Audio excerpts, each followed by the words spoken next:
Federal child nutrition programs account for fully 1/4 of the U.S. Department of Agriculture's domestic food and nutrition assistance outlays.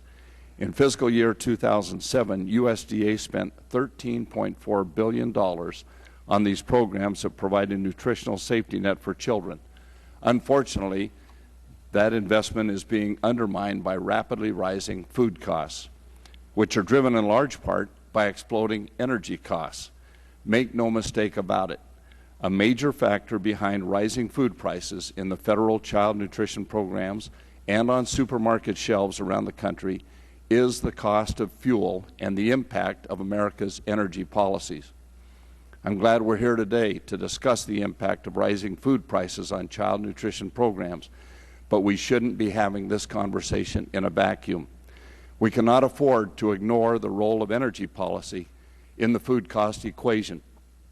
We have energy policies, or a lack thereof, that are driving up prices at every stage of the process, from greater competition for land and increased feed costs driven by ethanol mandates to the higher cost of transporting foods and stocking grocery shelves and school pantries.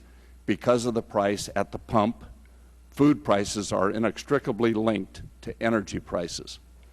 Given these facts, one would assume that the House would be acting aggressively to tackle high energy prices. After all, there's no shortage of ideas about how to rein in energy costs and put America on a path to energy independence. Before the Memorial Day break, House Republicans outlined an all-of-the-above energy plan to increase production of American-made energy, encourage more conservation and efficiency, and promote the use of alternative fuels. Republicans are also signing discharge petitions so that important energy reforms that remain bottled up in committees are finally given the up or down vote they deserve. So what is the majority doing about the energy crisis that is driving up food costs and making it more difficult to combat hunger in our schools?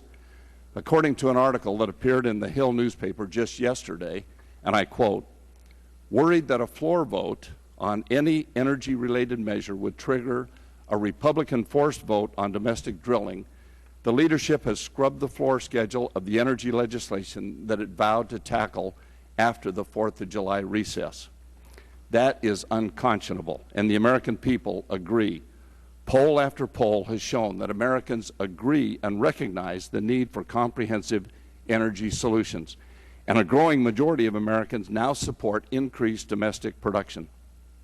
According to a recent CNN poll, 73% of Americans support offshore drilling for oil and natural gas in the U.S. waters in order to increase the availability of American-made energy. Yet the Democratic Congress continues to throw up roadblocks to real energy reform. I'm deeply concerned about food prices. The federal child nutrition program serves some of the most vulnerable members of our society, and we cannot allow high food prices to prevent us from giving nutritional support to those in need. It's time to have a real conversation about America's energy policies, and it's time to take real action to bring down prices. As today's hearings will demonstrate, the cost being borne by our children, families, schools, and communities is just too great. I yield back.